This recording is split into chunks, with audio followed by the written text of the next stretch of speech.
everyone, my name is Stonsey Boy and welcome back to Reading with Stonsey. Today we are reading chapters 10 to 11, pages 46 to 58, only 12 pages, so let's keep this episode pretty short, shall we? So, without further ado, let's begin. Chapter 10. Near bottom of the hill, Connor gathered up his materials. "I can walk you home if you like," he offered. "No need." I sounded rude in my own ears, but so I added, "Thank you for going with me too, you know." Connor's dark eyes caught the lantern light. "Have you ever heard of what call that night? A screecher, I mean." "Plenty, but not a long time. I've always wondered what they're trying to say." "Me too. I'm starting to think that we'll never know." "Well," said Connor, "good night then." "Wait." I held up my arm. "Come on, Duzu." Duzu hesitated, then hopped over to my shoulder obediently. "I guess he likes you," I said, somehow feeling a bit betrayed. Connor turned right. I headed toward the village center. The cottage was on the other side, near the river. Workers had erected a wooden platform in the autumn fair. The windows of the taverns glowed with flickering candlelight, but I didn't see many people inside. Already musicians, jugglers, and a handful of tourists made their way into the town. Still, things fell off. There's quite an unease about the place. Along the riverbank, torches burned in preparation of the fair, but I saw 2 hummingbirds. Usually by now the trees would be glimmering with a few early arrivals of the fresh nest. I made my way down to the river walk, the long path bordering the waterfront, trying to ignore the villagers who plunged their noses as they passed. "Take a dip in the river, you're stinking up the place," an old woman grumbled. 3 girls about my age approached, arms linked. I knew them from a brief visit to school, and of course I'd seen them around the village, Violet, Poppy, and Primrose. I nicknamed them the Flower Friends. I never saw one without the other 2 nearby.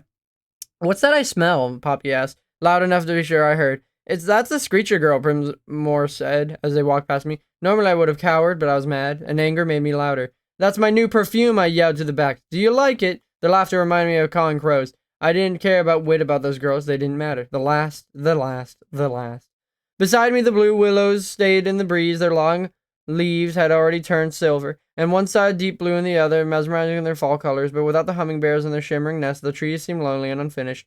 Near the edge of the village, I took a left. The cottage was close enough to see. I could bring myself to call it home, exactly. Seemed I could never use a word without thinking of my old home. My mom, my pa, my brother are animals. They chipped teapot and the yellow flowers painted on the side. The wooden rocker where Pa sat and smoked a pipe by the fire. And they sagged my bed with its carving and a robin and its headboard. All gone, but a shard of moss teapot I found in the charred remains of my home, my old home. No matter, it was over. It was done. Pain was best packed away, covered up, the way I tried to cover Sir Zert. It was good. I was good, at burying things. The cottage was warmed and smelled of pea soup. May had dozing by the fire. Bertie was stirring in a black pot. "Well, look who decided to grace us with her company," she said. She wrinkled her nose. "So you found one, I see. Or should I say, I smell." To shock, I began to cry. Hard, gasping sobs, the kind I hated, because I meant I'd lost control. "WIllodeen," said May, getting slowly to her feet. "What's wrong, lamb?" "They killed him," he said. "Sir Zert." I have no way to say any more. May and Bertie surrounded me in a tight embrace and let me sob away. And though I knew they weren't really my family, and I knew the cottage wasn't really my home, I could be held to listen to the fire crackle and the soup in the kettle gently simmer. Chapter 11.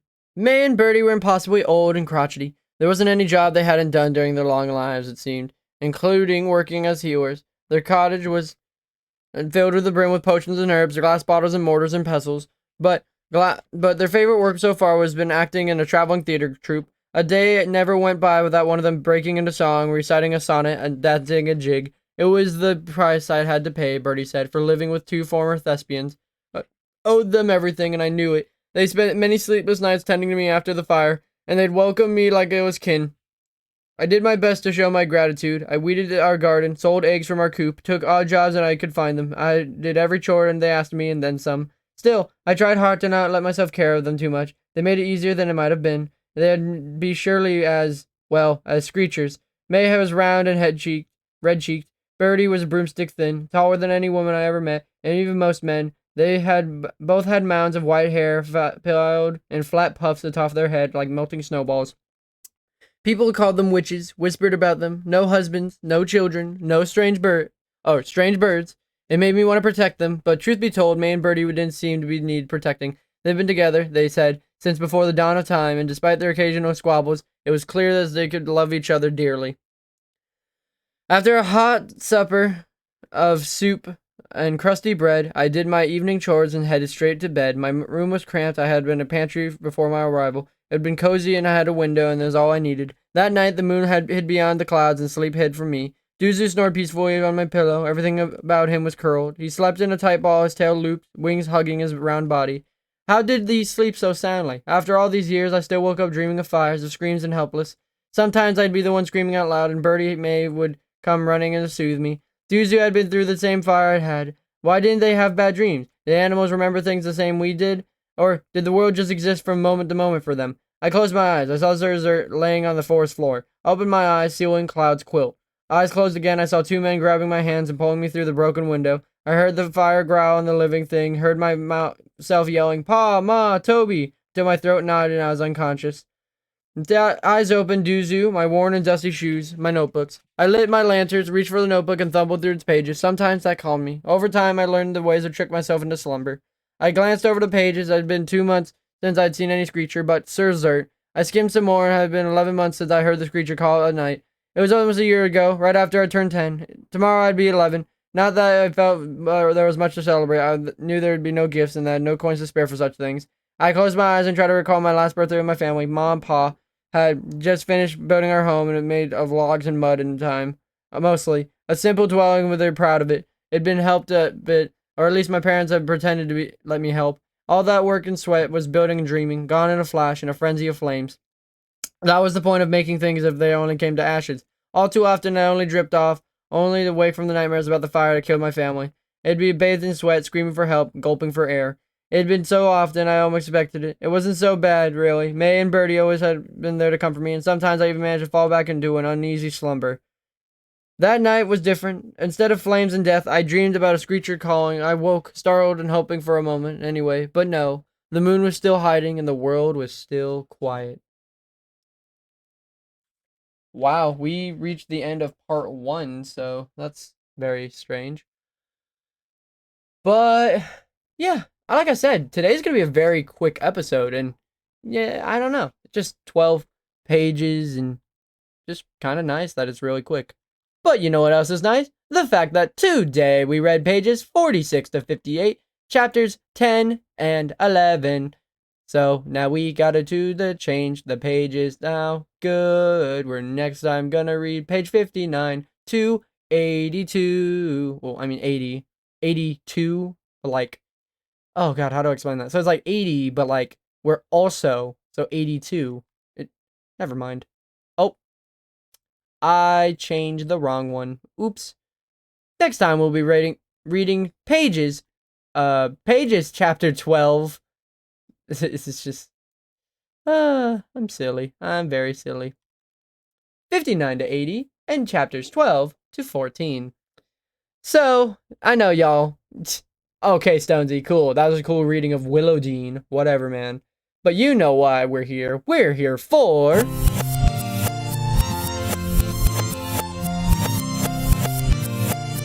the reading corner of the day. Doing it up. Whose way? Stonsey's way. Ba-da-ba-ba-da-boop pop. Today we are learning about the... well, I don't know. It's kind of a long name. The Weimaraner, I think. Yes, today we're learning about the Weimaraner. Today we're learning about the Weimaraner. And yes, those are all staying in post. I just don't know how to say this thing's name. So we're going to call him the Weimaraner, because I don't know how the heck to pronounce its name. So, look at that dog. Funny name, big name. Looks like every other dog in the world. But is it? Before I can judge, I should know its history. So, the history of the Weimaraner, which it'll probably teach me how to say its name, I hope. The history of the Weimaraner is Germany has always been a country rich in wildlife. What? And German dogs breeds have gained over the reputation as some of the best of the world. Yep. Weimaraner was produced in the 19th century by a concerted effort to create the ideal all-around gun dog that would hunt game for all sizes, including deer, bear. This effort was sponsored by the court of Weimar, and the breed was initially known as Weimar Pointer. Some of the breed's forebears included the Bloodhound, Red Scheisenhound, and near early pointing breeds. The origin of the Weimarer's distinctive gray and is unknown, but an early feature of the breed process is strictly overseen by a German Weimaraner club. Dogs would have been sold for non-members, and membership was hard to obtain. Dogs from non-approved breedings would be registered, and poor specimens had to be destroyed. Only when the American entry into the club was allowed to take on 2 dogs back to America in 1929 did the Weimaraner leave its native land. Early American Weimaraners performed extraordinarily in obedience competitions, and that they aroused great interest. As more enthusiasts were attracted to the breed, they discovered its great worth in hunting companion. The American Kennel Company, or AKC, recognition came from 1943. The breed's beauty and versatility as personal gun dog, pet, and competition dog have earned it steady following. Very cool. Once German, now American. This dog is really neat. So, why now my kid is telling me I want this dog, dad, or mom, or sister, or brother, or whatever. So, now, what are you going to do? So, you must know its temperament first. So, the temperament of the Weimaraner is that the Weimaraner is bold and rambunctious, sometimes too much for small children. It loves to run and hunt and can become frustrated and destructive if kept penned up. The Weimaraner may not be good for small pets unless raised with them, and can be stubborn and headstrong but learns easily. It functions best as an active owner who enjoys outdoor activities and wants a fun-loving companion. Breeders describe them as needy and in-your-face, demanding attention. Ooh, needy, not good with kids. This is for the guy or girl who lives alone and goes out and exercises with their little joggy weights. You know what I mean?